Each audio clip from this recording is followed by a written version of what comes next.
Тигрица смотрела, как ее детеныш умирает. Он тонул прямо у нее на глазах, с каждой секундой все слабее, борясь за жизнь. Она рвалась вперед, рычала, пыталась вырваться, но была скована и беспомощна. Ее крики разрывали тишину леса, но помощи не было. Казалось, это конец. Но в последний момент произошло то, чего не ожидал никто. Глухой отчаянный крик разорвал тишину. Глеб остановился. В этом звуке была паника и мольба о помощи. Он пошел на звук и вскоре вышел к затопленной поляне, где маленький тигренок из последних сил барахтался в мутной воде. Но еще страшнее было другое. Неподалеку тигрица, его мать, была прикована цепью к дереву и в отчаянии пыталась вырваться, наблюдая, как ее детеныш тонет. Времени не было. Понимая риск, Глеб шагнул в ледяную воду, тихо успокаивая малыша, и в последний момент вытащил его на берег. Прижав дрожащее тело к себе, он понял – мать все еще в ловушке.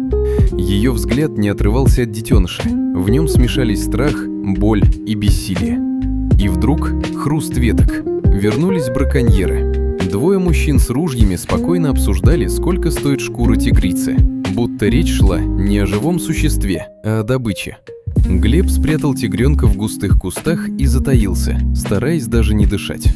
Сердце колотилось так громко, что ему казалось, его услышат.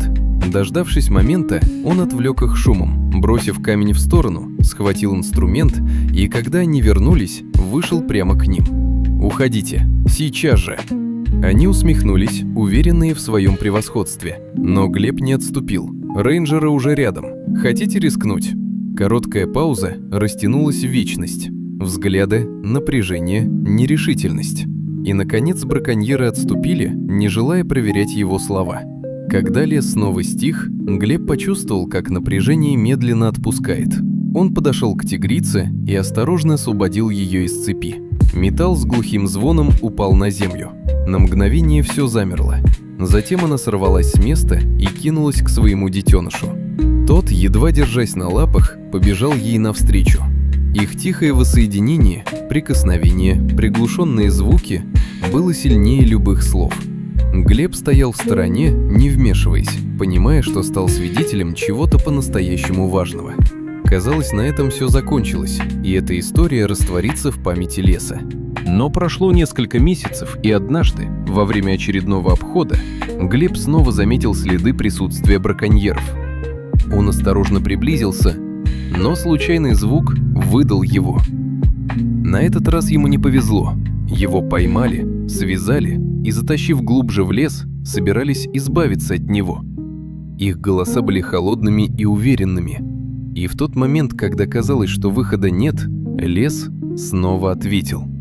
Из глубины раздался знакомый, мощный рык. Тигрица вернулась. Она появилась внезапно, как тень, и бросилась вперед. Браконьеры, не ожидавшие такого, в панике отступили и вскоре исчезли среди деревьев.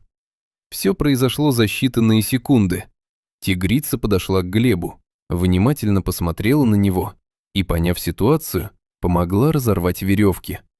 Освободившись, он медленно поднялся. Их взгляды встретились, и в этот момент не нужны были слова. Это было больше, чем просто благодарность. Это было понимание.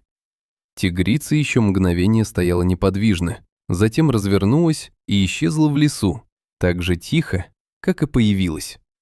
А Глеб еще долго смотрел ей вслед, осознавая, что иногда одно решение может изменить сразу несколько жизней и вернуться тогда, когда ты меньше всего этого ждешь.